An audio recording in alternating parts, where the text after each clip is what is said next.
Good morning, friends and family, fellow futures and Forex traders. It's time for the market forecast. I'm John Hoagland. Thanks for trusting me with your time. If it is Friday, February the 19th, last day of a short week. Remember, we had the holiday on Monday. Seems like it was a while ago. And sometimes these weeks seem longer than the regular weeks, but this one seemed to go pretty quickly. Some decent opportunities, some things going on in the markets. We've had rollover this week in crude oil. Next week, we will be rolling over in our treasury products. So we'll keep an eye on the volume in those for you. As always, we're going to look at these markets in context through the lens of risk management. Who was that guy right at the beginning of this broadcast? I had a little craziness here this morning, but we seem to have things going the right way now. So as far as economic numbers this morning, 8:45 this morning, in Central Time, that is, we're looking for the PMI composite flash, 9 o'clock existing home sales. Maybe not all that impactful, but you never know what the traders are going to be focusing on in that regard. As far as the news is concerned, Treasury yields continue to rise to basically the highest level in a year. Promise of loose policy and throughout the year. The yield curve has steepened. That's a good sign. The yield curve steepening tends to happen during increases in economic activity, so that's good. U.S. stocks are set to open higher today after that gut punch they took from the jobless claims yesterday. As far as earnings are due today, Friday, we don't usually have that many earnings on Fridays, but we do have John Deere already out this morning with some good numbers there, and we're looking for later on this afternoon, we're going to see Groupon's numbers. So nothing that impactful as far as earnings are concerned either. Crude prices are lower this morning as the Texas cold snap eases, allowing drillers and refiners to get back online, hopefully. Temps are expected to be back up in the 40s today. Still not very nice. I know a lot of people are still out of, they don't have any electricity, perhaps no heat. We continue to pray for all of them, and hopefully the weather will right itself down there very soon, of course. As always, make sure you like, share, comment, question, feedback, and heckling are always welcomed. Subscribe to our YouTube channel so you can get notifications when we do go live. Quick look at the VIX is down a little bit here, about 2% down at 22.01. The dollar off today, probably about 35 ticks, I think, from where it closed yesterday, down at 90.27. Last time I looked, as always, I like to say good morning to everyone. Good morning, Ralph. First one in the room, you win the prize. Looking forward to having a conversation soon, Ralph. Will, good to see you. Danielle, Murph, Shane, James, Robert, Rob, Andrea, Tanya, good to see you. Bill, Brian, John, Felix, good to see you. I lost my place here. Nick, Laura, D. McGregor, good morning. Richie, Danny Ireland, good morning. Mike, the chef, is here. Caesar, Rod, good morning, everyone. Mr. Shine's Mystery Channel. JD, the Dancing Bear, is with us. Good morning, JD. Oleg, Lerner, Tim, Troy, Esteban, Jason, and Patrick. Maybe I saw a couple of new names there. Ashton, a couple of new names there. Welcome to the Market Forecast. We are looking forward to seeing if we can see some decent opportunities for us today. As always, looking at the market in context through the lens of risk management. I love Murph, always positive, always happy. Happy Friday, another awesome week in the books. Let's finish off strong. That's a great idea. And let's start right now by looking at the daily in crude. I got the wrong chart up here. Hang on one second. Let me fix that. And here we go. So we had our weekly kickoff remained 59.80. It's this heavy black line right here. And it's really been kind of magnetic for us for this week. I mean, this was Monday's abbreviated session. Tuesday we reached it. Wednesday it was supportive to some degree again yesterday. Right at it right now. It's an interesting day. We added another 30,000 in open interest last night. Now that could be rollover related. It could be the fact that we have added 12% of the total open interest in crude oil since the March contract, as the March contract was the front month. So for the last month, we've added over 300,000 in open interest in crude oil. This is an energy building, if you'll pardon the pun, event, and we're going to be looking for some bigger opportunities. Crude oil, which had recently been kind of off my radar, is now on my radar again, big time, because we are, seeing a lot of interest in this market, a lot of new contracts, a lot of money coming into the crude oil contract. Well, what are we looking at? We are pivotal back at our weekly kickoff level here. We're right on it right now. Seeing a couple of interesting things in the 30-minute chart here. Settlement is up here. It's at 60.53. Again, adding another 30,000 contracts in open interest. That may or may not be so much rollover related, as we have been increasing that open interest so much. The weekly kickoff level right here, okay, we've opened right basically at it. I can't tell right now if we've left our opening range at the low of the session. We do have some overnight longs. Were they able to kind of reconcile some of those overnight longs in this consolidation? I'm kind of going with no. And this 59.80 is going to be pivotal today. We don't have a gap. If we continue to move higher and re-accept inside value from yesterday, I could see this market coming all the way back up to value high from yesterday, but we've got a lot of work to do that. Right now, I'm just kind of focusing on our opening. It looks like we've left our opening range at the low of the session with no gap and some possible overnight inventory to the short side. I can see this market at least testing the overnight high, if not coming back up to up to settlement early in the session today. Now, all of that depends on its acceptance from yesterday's range, the day before's range. It's got to reaccept above this weekly kickoff level for any of that to continue. So while there's some decent opportunity here, we see that the market has been kind of coiling overnight. That might be bringing in some energy. And again, we have to remember that it is still kind of at the end of rollover. So there's a little cognitive dissonance here. I'm going to try and stay patient. I'm not going to try and get into anything too early here, but there's looking like there's going to be some really good and big opportunities in crude oil in the coming days and weeks. Pivotal 59.80. E-mini S&Ps, let's get the daily up here. So we've got another magnetic level here in the S&Ps.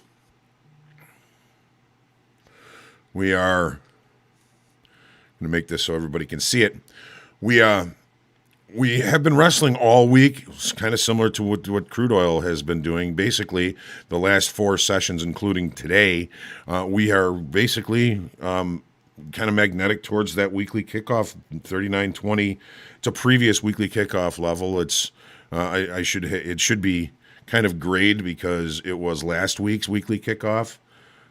So we're going to grade a little bit here. We've got another move higher if we can stay accepted above this level, all the way up to 40.80, which is our weekly kickoff this week. Volume has been okay. We've been kind of creating what I would call a bull flag. We've got narrow ranges in the opposite direction from the bigger picture. If we can take out our overnight high here, I think that might be just enough to cause us to break this bull flag, and we may see this market continue to the upside. All of this is, of course, contingent on the news and the eco numbers due out today, of course, and then however traders want to take a look at this. We kind of are forming what might be starting to look like to everybody a head and shoulders. So again, I'm going with this weekly kickoff level here at 39.20 as being pivotal to direction today. And I got to be careful with that because it can start to get you chopped up if you're always short below, long above, short below, long above. If it stays magnetic, you can get kind of cut up that way. So be cautious. What are we looking at here? Well, this is our bull flag here that we've got on the daily chart. I've put it on here on the 30-minute chart, and we've already broken out above it.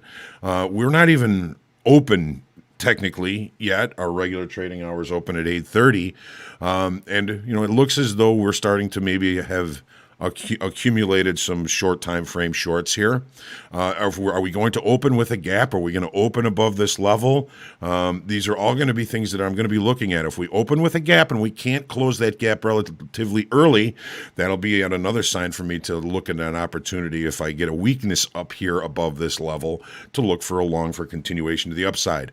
If we close the gap, if we open outside range, close the gap, and accept in value, we may see another move back down to value low today. So watch where this market opens up. Watch that opening range also. It may offer an opportunity if we do open out of range and out of balance. Nasdaq is very similar in situation. One thing I wanted to point out is look at how deep this move got last night. Got down below the value from yesterday's session. Okay, we had a push to the downside, come all the way back to this inflection level up here, all the way back down to low of value from yesterday, and now it's attempting to go higher. Nasdaq, while it's in a very similar situation, is kind of presenting a little bit stronger, if you ask me. It has been. Here's that bull flag here on the Nasdaq. Some narrower ranges to the downside. 3 consecutive down days. If we break out above it, there's a possibility that we may continue this move to the upside. Open interest. Absolutely no change in open interest in the Nasdaq yesterday. Volume has actually been holding up pretty well. Usually does on down days, but there's no real money coming in either direction on this little downside wander we seem to be having. If we can break out above it and accept, we have some more momentum to the upside. Similar to the S&Ps, the Nasdaq has left its all-time high in the overnight session. This is it. From Monday night into Tuesday, this is the all-time high, and the markets don't like to leave that. Does not quite get to the low of value the way the S&Ps did. That's definitely held a little bit stronger. But again, there's no open interest change on this whole day yesterday. I mean, less than 100, it's saying on the preliminary. So there's not a lot of decision-making going on down here. While volume was remaining pretty good, doesn't look like there was much longer time frame activity.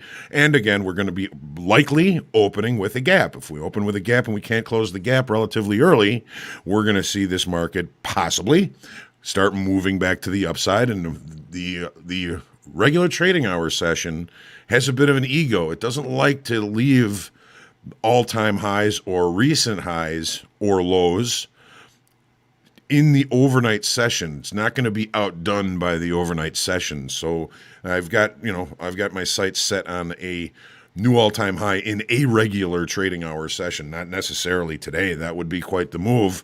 And if it is, I hope we can catch it. But again, we've got to be patient. We're going to open with a gap here, more than likely. If we can't close the gap, then we may start moving towards taking out this all-time high in the overnight session. Gold.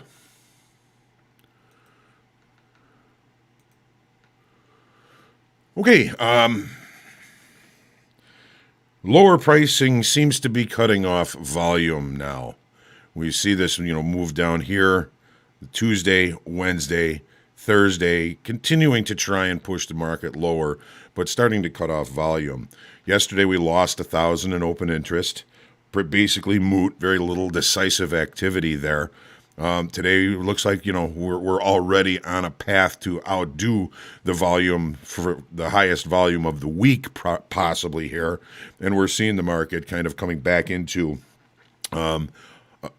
this range that we've kind of been in yesterday, basically just traded both sides of it. The day before, traded both sides of it. Looked a little deep last night, taking a look, and now back inside that range. Taking a look at the 30.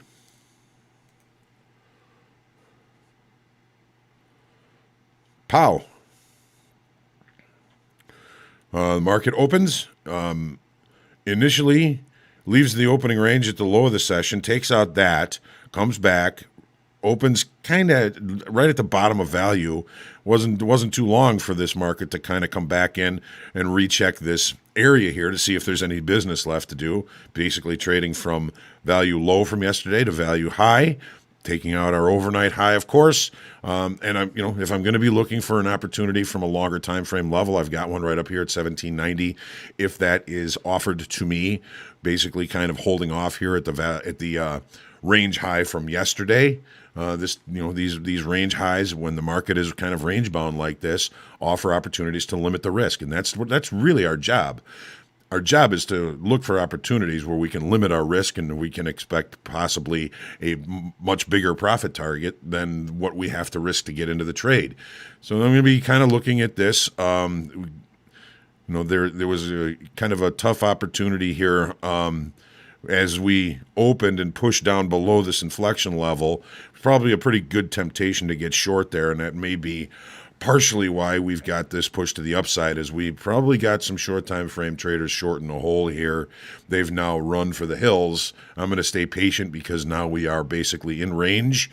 And for all intents and purposes, we've kind of moved through value from yesterday. So I'm going to look for opportunities as the day goes on. The euro here. Aha.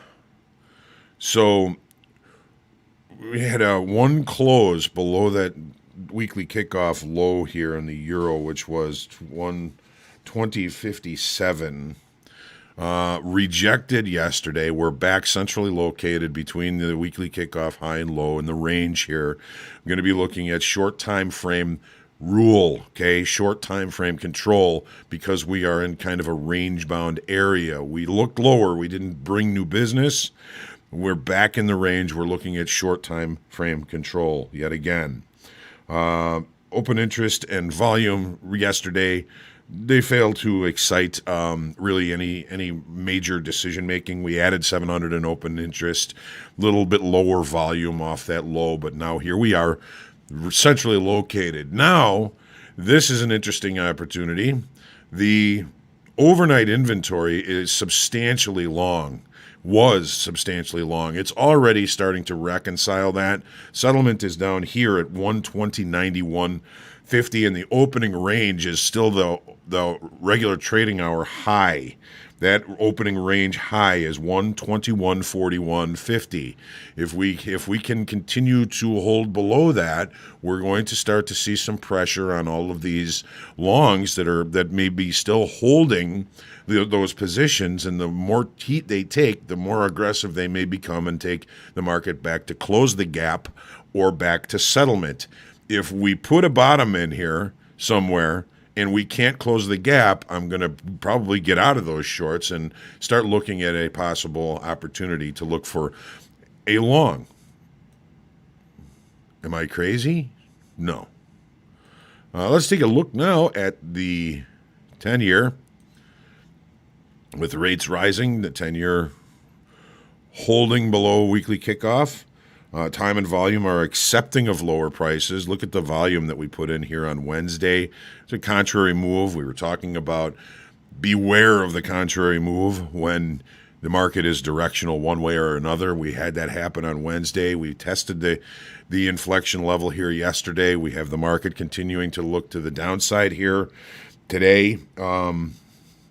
We added 16,000 in open interest on this day, yesterday, which is, for the 10-year, not huge, but it does encourage the fact that we brought money in. There's more money making bets on this 10-year than the day before. So that's a good sign. Volume pretty good. 30-minute chart. Okay, settlement is right up here, 135 and 27 and a half ticks. We're getting pretty short here in a short time frame. Does this mean we're going to snap back and come back up to settlement? It might. As long as we can hold below the range from yesterday. I'm kind of liking the idea that we may test the low of the week down here. But, I'm a little bit nervous about that because, this is basically kind of range-bound activity. It's digesting its lower pricing, and the digestion is not necessarily indicative of longer time frame participation. Even with that 16,000 contract increase in open interest, it doesn't seem to be impressing me that much because we're not seeing the momentum. So, watch here. We didn't have a gap. We're going to watch, see if we put in some sort of a bottom here, and then maybe we'll see a move back towards settlement. I'm looking at this market as a market that I want to sell strength in, not sell weakness. I want to sell strength at in a high of a balance area. Make sense? Hope so. All right. Okay, so Richie, got the sun out in Tennessee. We've got the sun out here in Chicago as well. It warmed up a little bit yesterday, back up into the 20s. But we're going to be heading back up into the 30s this weekend and all next week. So we should get a decent thaw. DJ, good morning. Ben, good to see you. Steve, Rocker, good morning. Good, sun's out. Yes. Do we have to be flat for eco news on the S&P?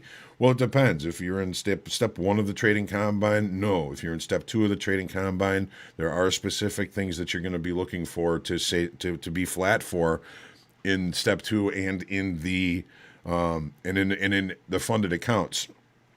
For example, unemployment. That's one of them. The FOMC release, not the minutes, just the FOMC release. There's a list of them on the website, and if you still have questions on that, ask Monday, and I'll put the link in there to the rules for that for you. But again, you don't have to worry about that if you're in step 1 of the trading combine, and there are no releases today that you have to worry about being flat for.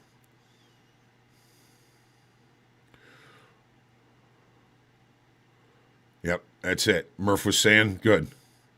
Thank you, Murph. Esteban, yesterday's the value area is not expected to be smoothed. Not sure what product you're looking at here. If there is a repair type of situation where, the market is kind of between two kind of higher volume nodes, it's in an area of low volume, I could see that to kind of be smoothed out or repaired, as they call it. All right. So, all right, we got plenty of time here now for us to be prepared for the equity open. We're going to look at so you're talking the Nasdaq. Okay, let's see here. Let me see if I can bring this back up and see a little bit about what you're talking about. We've got a little bit of time, so why don't we do this? So here's the Nasdaq. Esteban. So you're saying that yesterday's value area was very toothy, and that tends to happen when the market is directional, as it was for the better part of the day yesterday. Does it have to be smoothed out? Not necessarily. But because we're going to be opening above range and value, if the market comes back down and reaccepts inside of yesterday's area of value, then I would say that that's a distinct possibility that we're going to come in and we're going to try and fill up all this repair that needs to be done down here. But again, that's another situation. It's called the value area special situation play.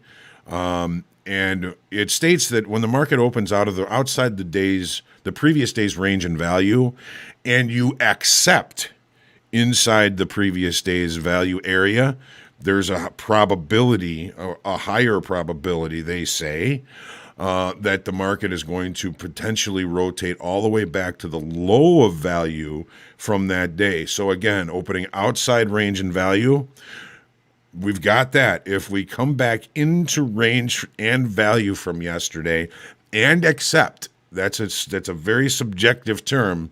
If we do accept back in yesterday's value, we may see that repair occur today. Lots of gaps in the profile. Yes, very toothy volume profile here. We have to reaccept inside of value from yesterday for that plan to be kind of or that hypothesis to be ringing true. Okay? Great question. Thank you, Esteban. Hope that helps.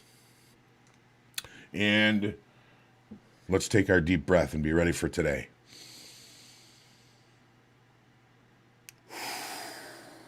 Stay humble, grateful, and creative. Get out there and profit today. It's Friday.